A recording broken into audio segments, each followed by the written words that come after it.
Argentina is located in South America. It's the second largest country in South America, actually.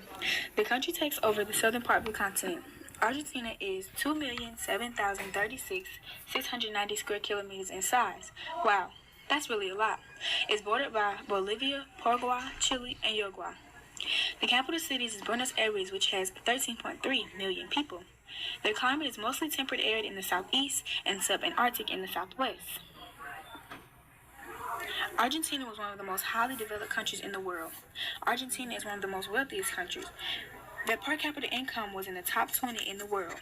Well, in 1909, their per capita income was 50% higher than in Italy, 180% higher than Japan, and almost 5 times higher than in Brazil. Wow. Later on in the years, Argentina's income decreased. Unfortunately, by 2000, their income was less than half of Italy and Japan's income. In 1998 began political instability in Argentina. Political instability is a government collapse and a decrease in economic growth. Workers go on strike, and it creates the possibility of whether the government may or may not even collapse.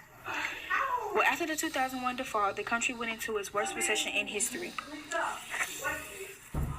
Argentina's 140 billion national debt set them off into an economic shrinkage of more than 15% during only the first 6 months of 2002. The collapse of Argentina's economy during the second half of 2001 and the first half of 2002 created challenges and concluded the country was going through what we call a Great Depression. The country's political instability caused a lot of unemployment. The poverty rate excelled 50% of the population. Businesses couldn't even pay their employees, which led to them going on strike and recession. Recession is where a period of temporary economic decline during trade and industrial activity. The 2 world wars and the Great Depression led to a fall in export demand and foreign investment, spoiling the fortunes of Argentina's economy. Well, in 2001, because of the economic decrease, Argentina had 5. Yes, you heard me right. I said 5 presidents in 10 days. They had Ramon Fructua, Eduardo Camnel, Adolfo Rodriguez, Eduardo Dunlad, and Fernando de Leroy. As a result to the decrease in economy, Argentina shut itself out of global markets. The government restricted imports during the year it collapsed. They wanted the citizens to buy materials in the country to get money for the economy. The government ended up freezing bank deposits. Well, Argentina is still going through the economic crisis. They're wiping out the citizens' family savings, employment, and even life plans. Throughout 2015, the government still had debt they needed to pay. This lengthened their recession and contributed a high inflation. Although they still are in debt, the government is still taking multiple steps in recent years to deal with these problems.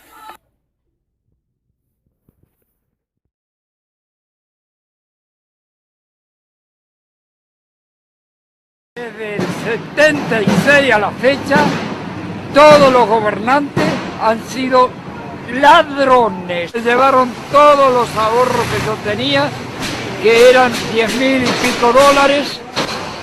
Los patrones de lo que está sucediendo acá, los amos, son los norteamericanos y los ingleses. Sí. Esas mujeres que están ahí, 3 mujeres.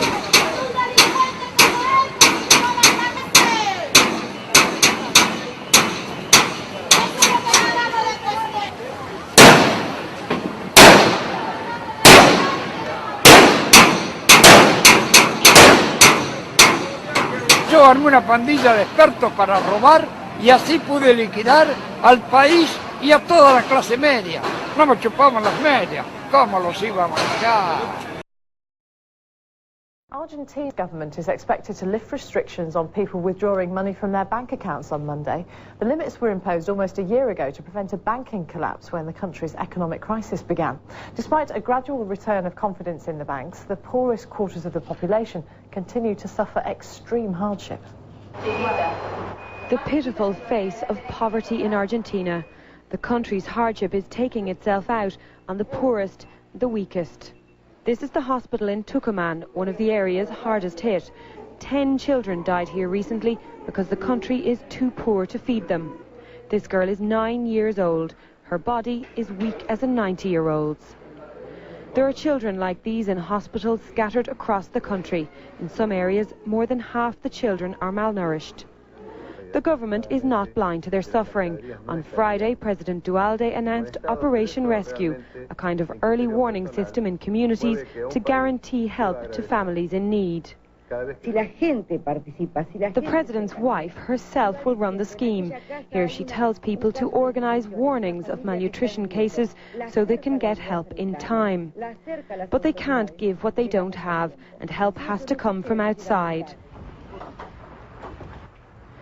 A late shipment of donations from the United States is finally unloaded, but the pans and cans are in poor condition, dirty and out of date.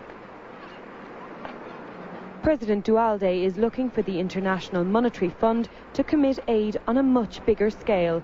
Unfreezing bank accounts on Monday is one of the steps to getting that aid. 4 years of recession have left an economic nightmare here that's becoming a human disaster.